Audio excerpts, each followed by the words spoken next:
Sahabat yang dikasihi oleh Tuhan Yesus Kristus, mari kita berdoa. Kami mempersiapkan diri mendengar sabda-Mu, nyatakanlah kebenaran firman-Mu kepada kami. Kami mohon dalam nama Bapa, Putra, dan Roh Kudus. Amin. Sabda Tuhan terambil dari Injil Lukas pasal yang ke-14, ayat 12 sampai dengan yang ke-14. Siapa yang harus diundang? Dan Yesus berkata juga kepada orang yang mengundang Dia, apabila engkau mengadakan perjamuan siang atau perjamuan malam, janganlah engkau mengundang sahabat-sahabatmu atau saudara-saudaramu atau kaum keluargamu atau tetangga-tetanggamu yang kaya, karena mereka akan membalasnya dengan mengundang engkau pula, dan dengan demikian engkau mendapat balasnya. Tetapi apabila engkau mengadakan perjamuan, undanglah orang-orang miskin, orang-orang cacat, orang-orang lumpuh, dan orang-orang buta, dan engkau akan berbahagia, karena mereka tidak mempunyai apa-apa untuk membalasnya kepadamu, sebab engkau akan mendapat balasannya pada hari kebangkitan orang-orang benar.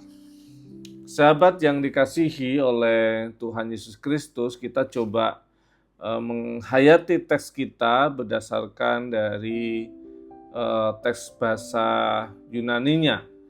Ada beberapa poin. Yang pertama adalah soal kata undanglah. Itu memiliki tensisnya dalam bahasa Yunani itu disebut dengan present imperatif, sesuatu yang tindakannya nggak boleh sekali dua kali. Dia menjadi kebiasaan yang berulang-ulang.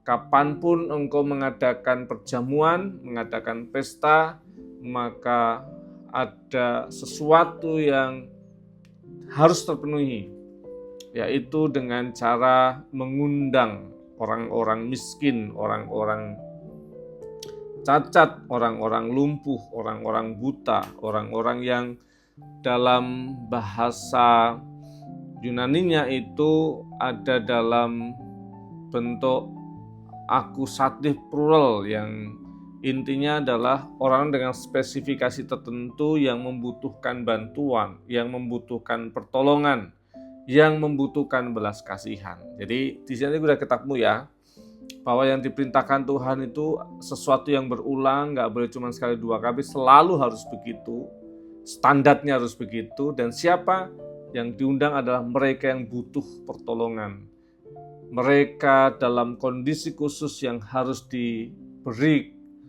perhatian, diberi tempat untuk ada di kebahagiaan kita. Jadi pesta dimengerti sebagai pesta betulan, tetapi pesta dalam pengertian mereka harus ada dalam pikiran kita, hati kita, dalam kebahagiaan kita. Jadi kita nggak akan pernah bahagia kalau kemudian kita nggak memberi ruang kepada mereka, nggak memperhatikan mereka. Gitu. Nah, yang berikutnya lagi adalah kalau kau melakukan itu, maka kamu akan berbahagia. Dalam teks ini dikatakan kamu akan merasakan kebahagiaan, dan dalam bentuknya adalah future. Jadi sesuatu yang kamu akan terima nantinya atas balasan dari Tuhan kepada kebaikanmu untuk mereka, tentang balasan di masa depan. Tapi kemudian apakah memang hanya masa depan saja, atau sebenarnya sudah kita terima berkatnya sejak sekarang waktu kita melakukan itu? Dan sebenarnya kalau kita perhatikan teks ini, ternyata iya, kamu akan terima balasannya, tetapi bahagiamu itu sudah bisa kamu lakukan, sudah bisa kita rasakan di saat kita bisa bantu orang. Jadi orang bisa bantu orang, itu ada kebahagiaan tertentu yang nggak ternilai. Jadi dalam istilahnya itu, kalau kamu bahagia karena kamu punya ini, punya itu, punya ini, itu namanya pleasure.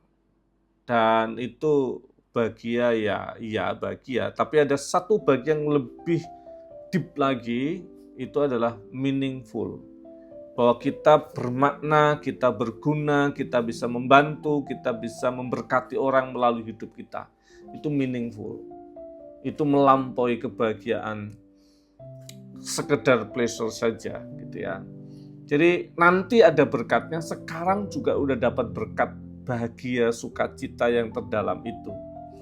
Nah, saya pernah baca buku lama sekali tentang kesejahteraan. Jadi dia memberikan ilustrasi bahwa setiap kebaikan kita kepada orang lain itu seperti kita sedang menabung di nomor rekening. Nomor rekeningnya itu tercatat di bank surgawi. Jadi kita memberikan kebaikan pada orang, hati kita bahagia, sebenarnya itu sudah ditulis di bank surgawi. Adminnya dengan sistem pencatatan yang sangat tertib, dan Tuhan sudah menghitungnya dengan segala perhitungan imbal hasilnya. Ada bunganya untuk perbaikan itu. Ada sistem juga yang disebut dengan ATM bersama. Artinya kalau kita berbuat baik sama orang, orang itu mungkin gak bisa balas sama kita. Tetapi percayalah, Tuhan itu punya mekanisme ATM bersama.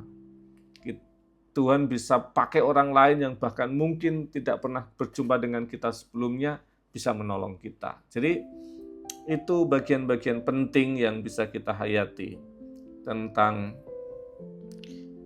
setiap orang-orang yang membutuhkan di sekitar kita harus mendapatkan tempat di kebahagiaan kita. Kalau kita berbuat baik sama orang, ada sukacita yang melampaui kebahagiaan duniawi. Dan ditambah lagi akan ada perhitungan di ujungnya nanti. Dan percayalah, perbuatan baik kita dicatat oleh bank surgawi, akan dihitung dengan imbal hasilnya, dan mekanisme ATM bersama terjadi dalam hidup ini. Tuhan memberkati. Mari kita berdoa. Kami bersyukur kepadamu untuk sabdamu, sertai dan berkatilah kami, supaya kami mengerti firman-Mu ini. Kami mohon dalam nama Bapa, Putra, dan Roh Kudus. Amin. Terimalah berkat dari Tuhan. Kasih, karunia, dan damai sejahtera dari Allah Bapa kita dan dari Tuhan Yesus Kristus, penyertaan dan pertolongan Roh Kudus menyertai-Mu dalam nama Bapa, Putra, dan Roh Kudus. Amin.